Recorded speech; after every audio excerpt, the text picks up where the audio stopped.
mengidentifikasi masalah strategik yang dihadapi oleh perusahaan. Langsung saja ke pembahasan yang pertama, itu identifikasi masalah strategik.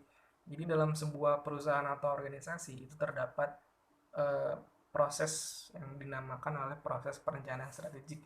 Nah, jadi dalam proses tersebut ada satu langkah yang merupakan inti dari proses tersebut, dinamakan identifikasi masalah strategik. Nah, masalah strategik di sini adalah masalah yang disajikan dalam bentuk pertanyaan yang dapat mempengaruhi aspek-aspek keberlangsungan perusahaan, seperti aspek keuangan, aspek visi dan misi, aspek mandat organisasi, tingkat pelayanan dan produk yang dijual, lalu aspek keorganisasian dan manajerial.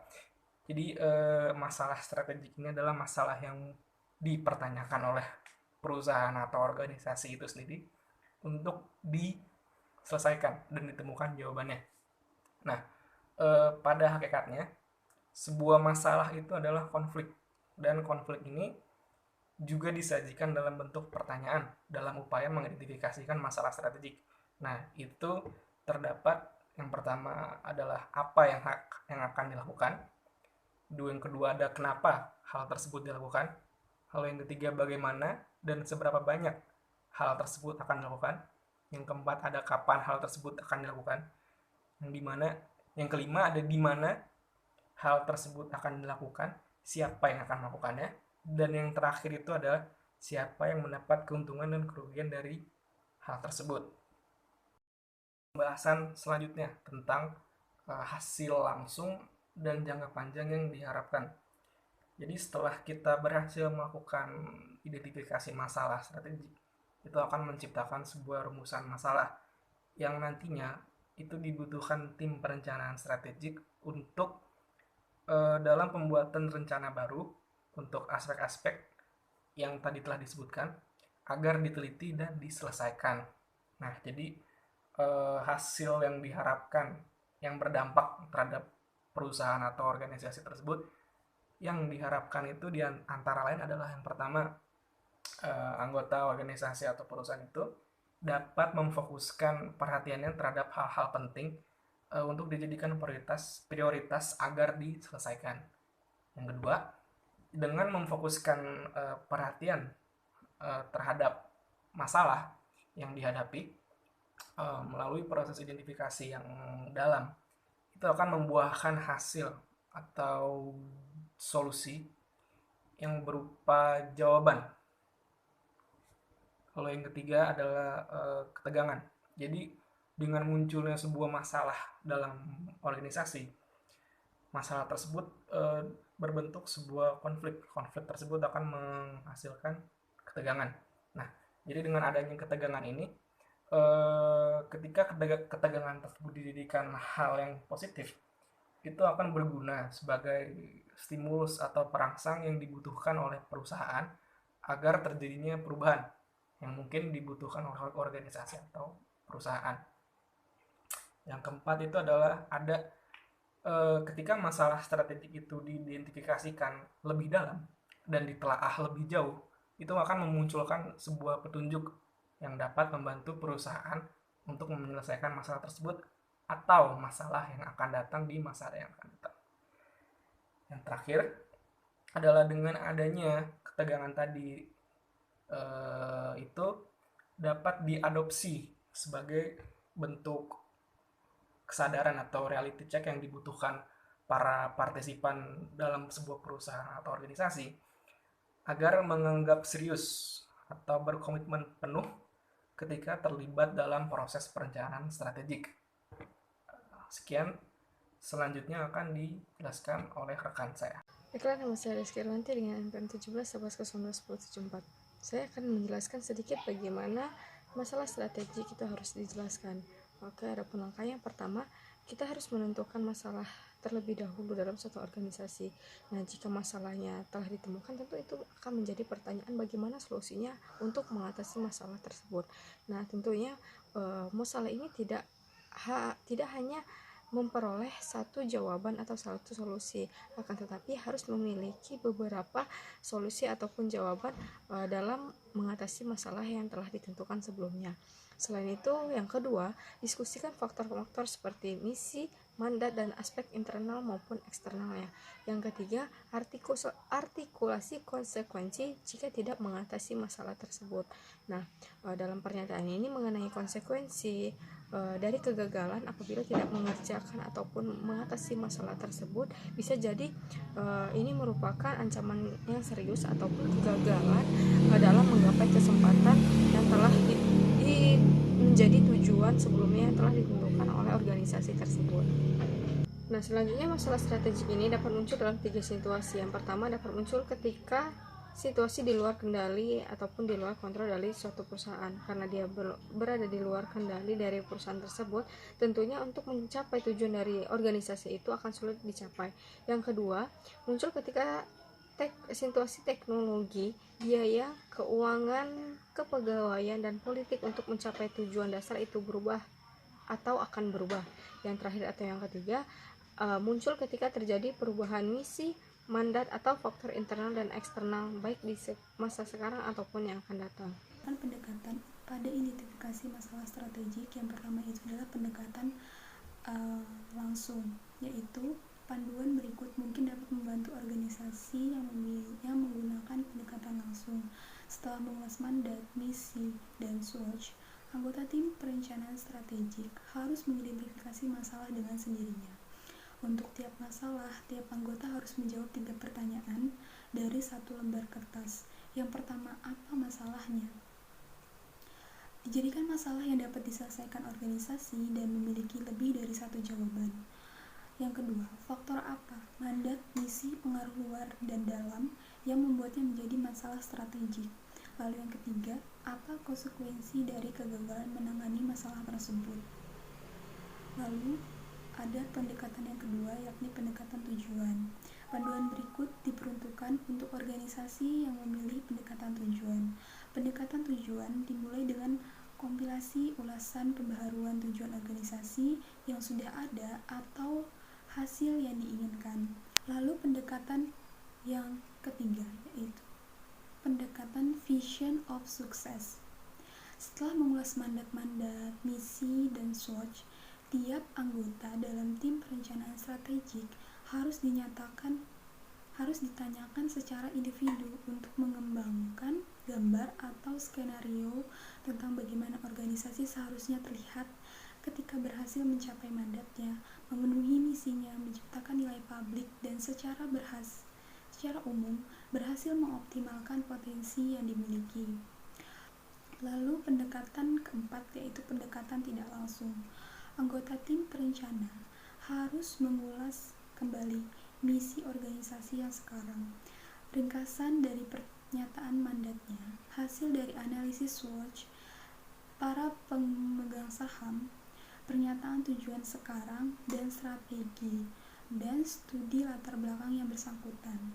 Lalu ada pendekatan yang kelima, yaitu pendekatan strategi pemetaan yang berorientasi aksi. Organisasi menggunakan pemetaan strategi yang berorientasi pada aksi atau dikatakan untuk menciptakan potensi misi dan tujuan. Masalah strategik tersusun dari tindakan yang mungkin dilakukan untuk mencapai tujuannya. Tim penasihat ditugaskan untuk mengulas susunan tindakan yang mungkin dilakukan untuk menentukan yang mana yang akan mereka rekomendasikan sebagai cara untuk mencapai tujuan untuk memenuhi misi organisasi. Lalu selanjutnya pendekatan alignment. Pendekatan ini membantu memperjelas di mana jarak ketidakkonsistenan atau konflik antara berbagai elemen dari struktur organisasi, manajemen, dan kebijakan operasional, sistem, dan prosedur. Pendekatan ini didasari asumsi di mana kinerja organisasi yang superior atau hanya bagus membutuhkan pemahaman yang koheren terhadap tata kelola organisasi, manajemen, misi, mandat, hubungan pemegang saham, kebijakan, tujuan, budget, sumber daya manusia, komunikasi, teknologi, operasional, dan elemen lainnya. Pendekatan alignment ini bekerja dengan baik dengan pendekatan lainnya. Lalu selanjutnya adalah pendekatan ketegangan masalah. Pendekatan ketegangan dimulai seperti pendekatan langsung. Setelah pengulasan misi, mandat, dan SWOT, anggota tim perencana didorong untuk mengajukan pernyataan terkait potensi masalah strategik. Pernyataan tersebut kemudian dikategorikan apakah mereka termasuk pernyataan tentang sumber daya manusia dan khususnya terkait keadilan, inovasi, dan perubahan, pemeliharaan tradisi, atau peningkatan produktivitas. Setelah pengkategorian, pernyataan kemudian ditelaah lebih lanjut untuk menarik ketegangan yang ada. Pendekatan ini dapat digunakan berbarengan dengan pendekatan lain untuk mendapatkan wawasan yang lebih. Lalu yang terakhir adalah analisis sistem. Permodelan biasanya dilakukan dalam konferensi dalam rangka untuk memperoleh informasi yang dibutuhkan untuk membangun pemahaman dan komitmen atas model yang dihasilkan. Anderson dan Richardson itu pada tahun 1997 menawarkan panduan yang dihasilkan. Panduan yang mendetail yang mereka sebut naskah untuk membangun model secara langsung dengan tim perencanaan.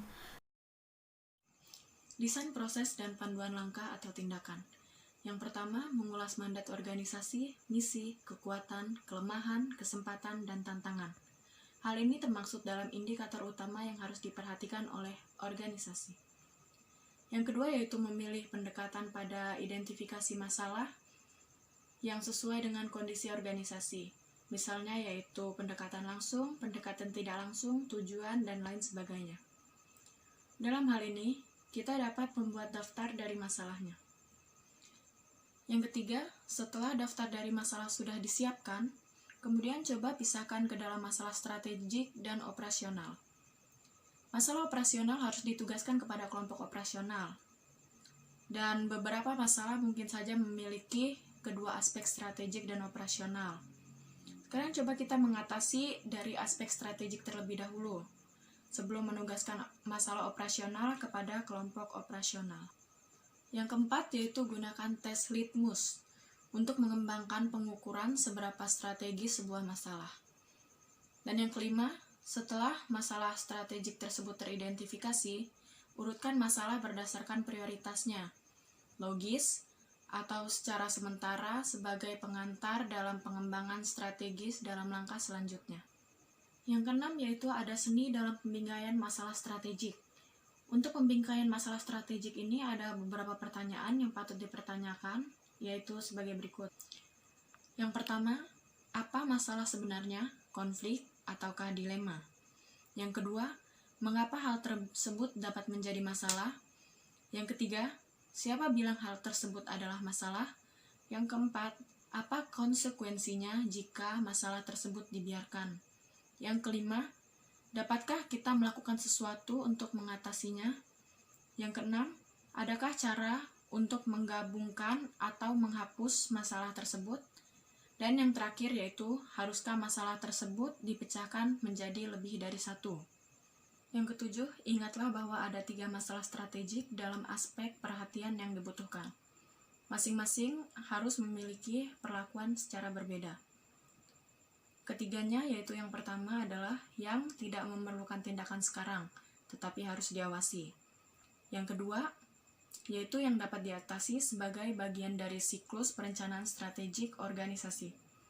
Dan yang terakhir yaitu yang memerlukan perhatian langsung dan harus ditangani di luar siklus perencanaan strategik organisasi. Kemudian selanjutnya fokus pada masalah, bukan jawabannya. Jawaban akan dikembangkan pada langkah selanjutnya, penyusunan strategi. Jawaban tersebut hanya berguna jika dikembangkan sebagai respon dari masalah yang dihadapi oleh organisasi. Karena jawaban tanpa masalah bukanlah sebuah jawaban. Yang kesembilan yaitu buat persetujuan di antara para pengambil keputusan, di mana mayoritas waktu mereka akan tersita untuk mengidentifikasi dan menyelesaikan masalah strategik. Yang ke-10 yaitu buat seringan mungkin. Dalam hal ini, perencanaan strategik dapat dengan mudah menjadi sangat berat. Maka, sangatlah penting untuk anggota tim perencanaan strategik agar tidak terlalu serius, tetapi juga harus memiliki rasa humor dan melepaskan ketegangan dengan interaksi yang mutual. Karena jika tidak, maka konflik yang bersifat destruktif akan membuat goyah kerjasama tim. Selanjutnya, walaupun berusaha membuat hal menjadi ringan atau enteng, perlu diingat bahwa partisipasi akan jatuh ke jurang atau menabrak tembok. Tembok tersebut adalah dilema atau paradoks yang dapat ditangani atau diselesaikan. Yang ke-12 yaitu persetujuan atas pembahasan masalah strategik dalam langkah selanjutnya adalah keputusan penting organisasi. Perlu diingat bahwa identifikasi masalah strategik adalah inti dari proses perencanaan. Mengidentifikasi tantangan fundamental yang dihadapi oleh organisasi akan memiliki dampak yang besar kepada keputusan yang dibuat dan kesuksesan dari organisasi. Yang terakhir yaitu mengatur transisi ke langkah selanjutnya dalam proses pengembangan strategik itu penting. Seringkali organisasi bergerak terlalu cepat ke identifikasi masalah strategik dan mundur dari penyelesaiannya. Konflik pilihan yang tertanam dalam masalah mungkin terlihat terlalu sulit untuk ditangani.